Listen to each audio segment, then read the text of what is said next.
There we go. Alright. We're on the air. I'm going to do a dramatic reading. It's also educational because this is Ivan the Terrible by Stephen Graham. It is the first biography in English of the famous, infamous Tsar of Russia. And it's one of my favorite books. And I'm going to choose a pivotal moment in Ivan's life. Now, a little preliminary. When young Ivan was 3 years old, his father, the Grand Duke Vasily III, died suddenly. So here's a 3-year-old kid on the throne. His first memories of him sitting on the throne, being kowtowed to by all the boyars. His mother ran the show with the help of her lover, but it was an uneasy regency, and after 5 years, when Ivan was 8, she up and died. It was universally suspected that she'd been poisoned. And from here on, the boy's life took a turn for the worse.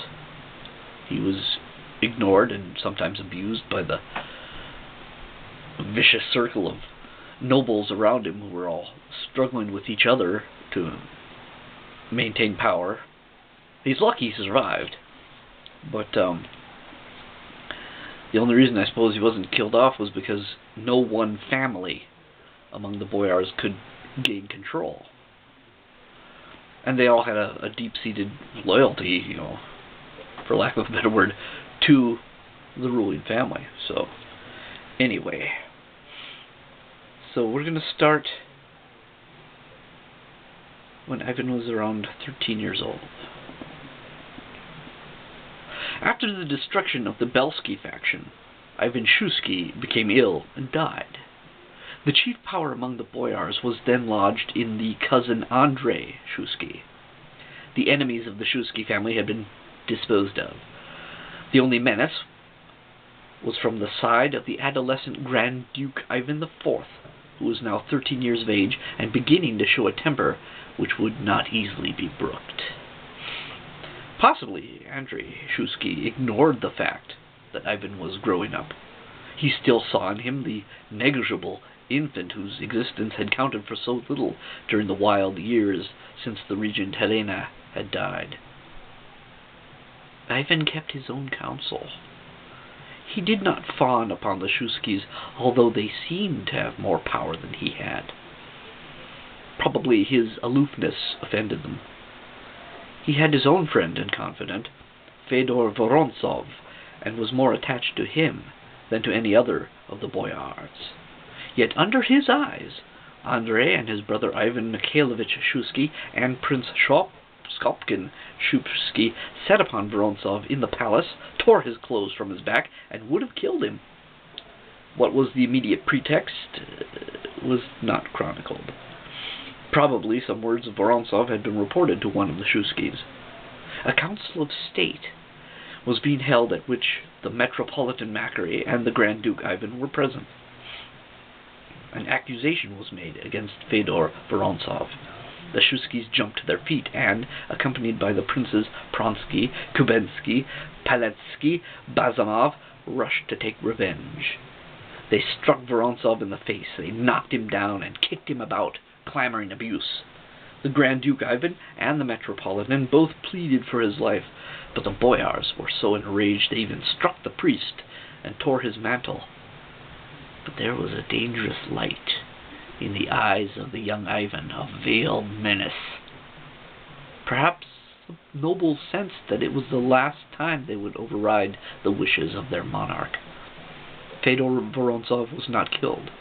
They spared his life. They bound him and sent him into banishment in distant Kostroma. Ivan might well have reasoned, "They are striking my best friend today. Tomorrow they will strike me." Scenes of this kind were part of the daily life of Moscow, but they did not so nearly involve the person of the young monarch. The utmost license prevailed. not only among the elders of the state, but among their children. The hobby of the young princes was banditry and assault. The beating up of peasants and merchants is not recorded because they did not belong to history as it was then understood, but it occurred in plenty. Men were hunted and destroyed as in a wild beast chase, and that was common. It was a hard and boisterous age. The almost fantastic piety of the people did not allay their barbarity and the violent satisfaction of their lusts. Sympathy, which was not encouraged, could only have been a characteristic of weaklings. To take satisfaction in cruelty was part of the education of a young prince. As young playful tigers are initiated into the mystery of blood and become fierce, so the children were taken to the torture chambers that their lust of cruelty might be awakened. Beasts captured in the chase were taken to the homes in the Kremlin and tortured to death by the children. That was not frowned upon. It was an aspect of humor. It is said that one of the early diversions of Ivan was dropping dogs from the fortress walls. According to Kurbsky, writing at the time, his teachers not only permitted this, but lauded it. Ivan, at 13 years of age, was cold. He had an iciness of temperament which could be mistaken for dullness. The change of treatment which had ensued when his mother died had eaten into his soul. Up to the age of 7 he had been treated with an excess of awe and veneration, but after that he was treated with neglect. The child's wrongs went inward. He stored revenge and quiet, implacable hate.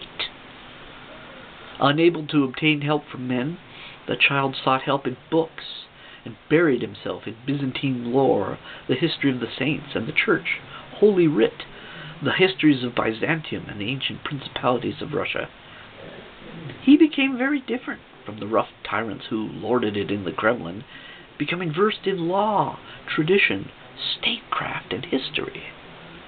It is granted that he had a rare capacity for understanding.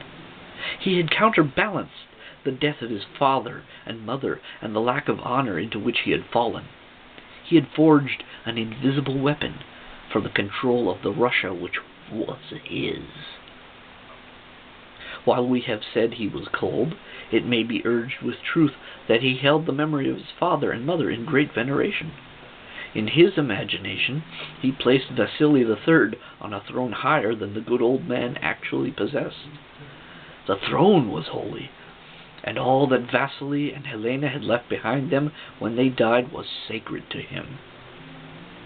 The young man hoarded thoughts and memories of his parents as a miser hoards his gold, going over it secretly every night and counting it to be sure that nothing has been lost.